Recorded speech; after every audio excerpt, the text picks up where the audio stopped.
George Shulman. George Shulman is one of our local East End artists.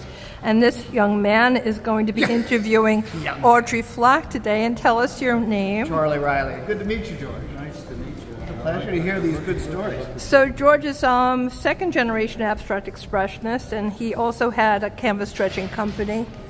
And he knew absolutely everybody that's in this show, from Rick Friedman and Cindy Lou's collection. So I see you're holding a Audrey Flack. We're here today for an Audrey Flack film and interview. Right. So how did you end up, are you friends with Rick? Rick brought this in a smaller form to the museum where I was the director. Where? So, Nassau County Museum of Art. Oh. Okay. And it's just so exciting to see this in a second form, right? In an expanded form. Well, you know, I introduced Rick to the Nassau County Museum of Art because I introduced him to Candace Schwartz. Candace Schwartz and I did we sponsored an event here at one of the first Art Hamptons. Wow.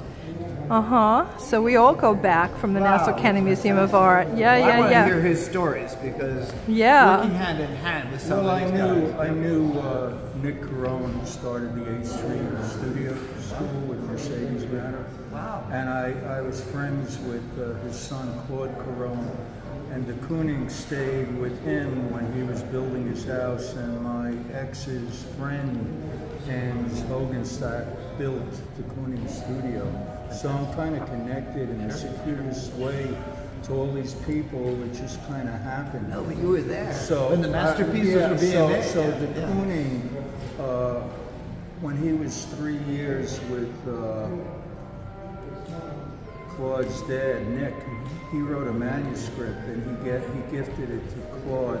And Jackson used to babysit Claude Carone. Jackson. And so, I mean, all these people, I was in their studios and we used to walk around. De Kooning's manuscripts are really interesting, actually. No one's ever seen these. Yeah. And he also gifted Claude some paintings.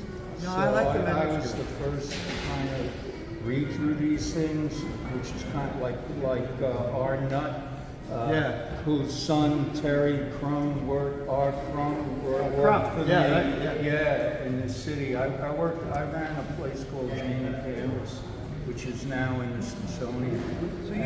So I met all these artists.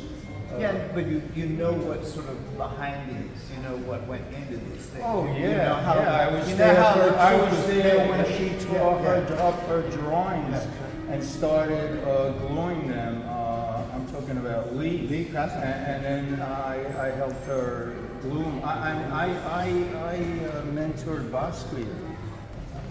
He used to use my Xerox machine. I used to rent it out. I introduced him to Handy, and I'm the one who sold his postcards at the register desk. What are you kidding? No, I'm connected to all this stuff. Well, this is who I knew Keith Haring, I knew David Wojciechowski, Wong, all these people on the Lower East Side. Basquiat had a weird sort of stretcher that he would paint on. I mean, or pieces of wood. Yeah, that was unusual, right? Well, he first started that in the 80s when he was in the basement of Anita Nozay. That was his first work. That's where I met him. Yeah, that was his first show. It was 6 paintings. You're the witness. $6 grand a painting. You're the witness. So was Audrey.